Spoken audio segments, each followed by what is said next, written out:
be away from the doctors that I grew up with, and, you know, the loving watch of my family, you know, being able to kind of rebel and try those options that aren't available in other areas. And the weather, I have to say too, was actually kind of what did it for the relationship I was in when it comes to mental health and such. I wouldn't suggest going unless you have some vitamin C tablets and one of those lights because it can really get anyone down. It's true. Everyone, you know, I hear stories of all these kids who love to go outside and play when they were kids. And me, it was like, all I wanted to do was like lie in bed and read a book. I think I had seasonal affective disorder my entire childhood. Oh my gosh. You know, completely. just because the gray, the gloom. Yeah. And every day I would leave my skateboard by the door and like, okay, see you later. Maybe tomorrow we'll be able to skate. But I love it though, because I love that slow pace and being able to just cut open your blanket and really be inspired over there by all the arts and the music and the other people that are just super creative. You find your little group and you really create together because that's all you can do. So true. It's totally beautiful. And I definitely miss that. So yeah. We'll see. And so what was the original lure of California? And was it the same thing that lured you back after the Pacific Northwest? Definitely. I remember when I first came here when I was 18, I lived over Santa Clarita area. And that's a little more north. And so I didn't get to come to the beach too often, but when I did the first time I skated along the boardwalk, I just couldn't believe that this was a possibility, that there's the mountains and the skate park and the sidewalk, and it's just beautiful. And nowhere have I been do I get the same feeling that I do there. So I'm getting emotional because I've I get it, because I'm an emotional person, but also through everything, like everyone right now, I'm questioning everything. So I'm like, do I want to be here? Do I want to go? And so it's actually nice to feel the feelings and be like, oh, I love it here, you know? So it's that same feeling, just it's beautiful. It's absolutely so eclectic and full of life and personality. And right now during a pandemic, that's scary. That's why I want to get away. But that's what drew me back. And as far as coming from Seattle back, I had to live in my car because of circumstances that went down there in Seattle while I was there last year. It got kind of wild. So I had to hit the road pretty quickly, and I didn't want to go back home. And so I was like, it sounds like there's a story there. You don't have to tell it if you don't want to, but it definitely sounds like there's a good story. Yes, it's definitely was crazy. It's such a wild thing to have that time period be such a huge part of who I am now, and kind of the trauma of it, you know, and the PTSD that I've experienced from it. Yeah. But to not feel safe or ready to talk about it. That's okay. It's so weird that it was real. But for safety of friends, well, it would be nice just to say a little. I won't give any names or anything. But basically, a friend had gotten drugged. We were being watched. And there's nothing proven. Still, it's a question of who and why or what. A lot of blurred instances. My friend is in another state back with family and doing incredible. And me and our other roommate just packed up the house and hit the road. So that went on for a year. At least there was 3 to 4 months where she was just she had drug-induced psychosis. So she just wasn't really there. And our roommate, we were taking care of her. And then she came back and it was amazing. Just everything was, starting to smooth out. And then it I haven't really spoke about it too much out loud, so I don't know the correct words. It had, I guess, relapsed back. They said that it can seep out of the spine and cause the same drug-induced psychosis randomly throughout time, just because she was so little and it was such a big amount. And so I don't know how to tell the story really, but through all of that, it had gotten the second time around really unsafe. And I don't know if I'm crazy, and again, nothing's verified, but I can't really tell it without getting into details of it all. That's okay. So I hit the road, and and came back to Cali. Yeah. Yes, because I was like, where is safe not so much safe, but easy to live in a vehicle and that I'm familiar with, that has legal cannabis, because that was my medicine. And so, yeah, Venice Beach, California. Venice Beach, of all places. It's a wild place. So you get there, and what happens? I was just looking for jobs, trying to not lose my car because I couldn't remember where I parked every day. And skateboarding. I was at the skate park like every day until I had found a job. And I met this girl, Victoria, who was visiting from New York. And earlier in the day, she met a girl named Lucy. This was only my 6th day here. Insanity, so serendipitous. And she was like, this girl Lucy came up to me today. She's inviting other girls to go skate. Do you want to come meet up? And I was like, yeah, totally. I don't have anything to do. Victoria knew I lived in my car. She was the only person I had told, just because like, oh, she's leaving anyways. And we're like best friends right now.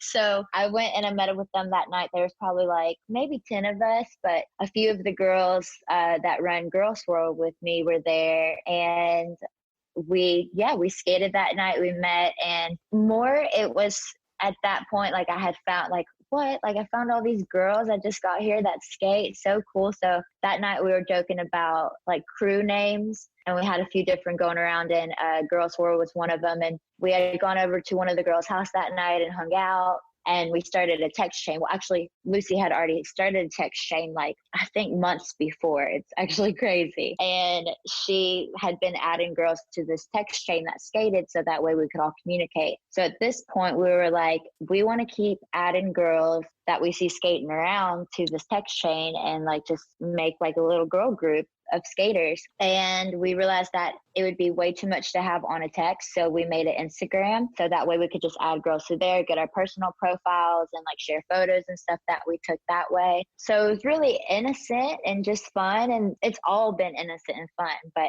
it definitely wasn't at all what I had in mind, what has morphed into now. Yeah. So some of the girls were photographers, and being in Venice, there are quite a few brands around, and they were like, oh, can we give you these clothes to take these photos? And we're like, yeah, totally. That's fun. And so we did that. And then all of a sudden we're just like, for some reason, the Instagram, besides the girls we were personally adding, was just getting followers. And then we were having pictures taken, and we're like, whoa, like we are not trying to be Instagram models right now. It was crazy. So I mean, like it has a lot of followers, right? Like 80,000 or something, a lot. Well, now it's like 100,000. Yeah.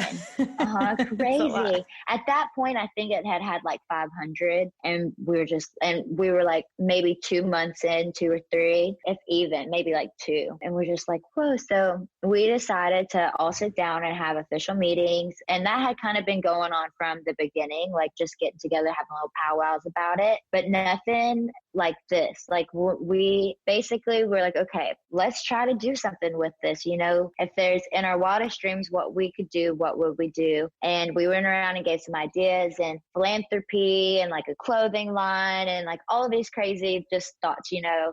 We sat them down and still nothing was from that, but we had decided. So fast forward, we skated in the morning, and we were at the skate park, and we were laying inside of the big bowl because we had just been pushing around in there. Nobody can drop into it yet. It's like one of my goals, but it's super scary. But Monroe and Toby had brought up the fact that we were laying there so casually, you know, and there were people literally all around us that slept there. So with this support of the community, because literally we would skate around and people would be like, GrlSwirl. We're like, what's happening? Like, what is this? And that's awesome. Different, you know, with like the brand attention and stuff, we were like, let's throw a party. Let's throw a party and raise money for an organization around town. And the girls are just incredible. They're so driven and smart and connected and caring. And I don't know how any of it has happened. It's just been going that I haven't like sat in it, and it's just mind blowing. It's incredible and such a blessing. But we threw a party, and brands like donated alcohol and food, and bands donated their time, and we raised, I don't remember how much that first party we raised, but we raised money for the Boys and Girls Club. And then we were like, this is amazing. This is what we should do. Let's keep doing this. And so we kept throwing parties and raising money for different organizations. And then as it grew, basically just through connections and word of mouth and our ideas, we started doing skate mentorships. We've gotten to go to Mexico twice now to the migrant shelters and pass out boards, and to the middle school and do skate lessons with the girls there. And we've done beach cleanups and parties, and it's just, our skate meetups used to, and eventually again, we had skate meetups every other Tuesday where any woman identifying they, them, as long as you weren't obviously a straight guy. And no offense, we love our guys. Our parties are co-ed. We even started right before quarantine doing skates that were open to everybody. Just to talk on that really quick. Sorry, I'm so bad at staying on track. No, that's okay. We are not anti-male. We're not anti, we are unity, and we just wanted to create a space that felt safe and away from judgment and away from ego and away from like, I gotta look cute because so and so is looking, or I feel like they're gonna, I can't fall because then what will they say around town? It's like, this is a total welcome space. We're all falling, we're all trying, we're all laughing. And so we never tried to separate that out because it was anti-guy. It's so anyhow, that's what I totally get it. I feel similarly. Mm-hmm. It's like, I love guys, but there is, it is nice to have safe spaces as women because a lot of spaces aren't safe as a woman. Completely. In a lot of regards. So we had skate meetups, and at first I remember it was crazy. We could like 10, 20 girls, and we're just like, whoa, how are we going to handle it when we have 30? And then all of a sudden we have 30, 40, and we're like, oh my gosh, we're handling it. What happens if this gets any bigger? And we've had 105 girls show up, and how that happened or worked is just magical. There have been some, we have waivers. This is kind of funny that I'm sharing this. And I always tell them, like, I love you. This is just in case. This is a very at your own risk sport, but I will be there with you until the very end. I'll be there with you, but I can't afford personally to take care of your bills. So yeah, you're like, I'm living in my van, so I know exactly. And I didn't share that with a lot of the girls, and a lot of the girls too, they really appreciate that once I do. They're like, what? Like, I had no idea. I'm like, yeah, like honestly, I'm totally there for you. One girl, I love her to death. She had broken her wrist, and that night I actually stayed at the emergency room with her until like 2 a.m. She didn't know that I was in the emergency room because we had gone there separately. I was sleeping and I heard her name, and turns out that her sister and her sister's boyfriend had been there the whole time too. So I didn't have to actually be there, but I didn't know. So we mean it when we say we'll be there with you. But yeah, I don't got pockets. But yeah, I totally got off track again. But yes, that's where we are now. Things are, with the pandemic and everything really uproared everything and kind of, put everyone's lives on halt. And yeah, because they filled in the skate park, didn't they? Did they fill in? Yeah, so it's like you can't even skate there if you want to anyway. Well, we dug it out. The other girls didn't. A few of the girls that I know from the park did as well, but yes, the Venice crew dug it out. Right. It was on TMZ Sports. Oh, really?